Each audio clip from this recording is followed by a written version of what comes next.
স্বামীর জন্য একত্রে দোয়া। হে আল্লাহ, আমার স্বামীকে আপনার হেফাজতে রাখুন। তাকে সুস্থতা, দীর্ঘ নেক হায়াত, হালাল ও পাক রিজক এবং প্রতিটি কাজে বরকত দান করুন।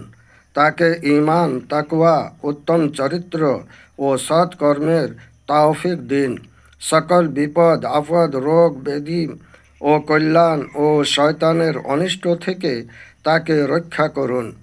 আর সকল গুনাহ ক্ষমা করে দিন। দুনিয়া ও আখিরাতে কল্যাণ দান করুন। আমাদের একে অপরের জন্য উত্তম সঙ্গী হিসাবে কবুল করুন এবং জান্নাতে আবারও একত্রিত হওয়ার সৌভাগ্য দান করুন। तुझे चाहकर किसी और की चाहत करूं, तुझे चाहकर किसी और की चाहत करूं, तुझे भूल कर क्यों खुद को तबाह करूं।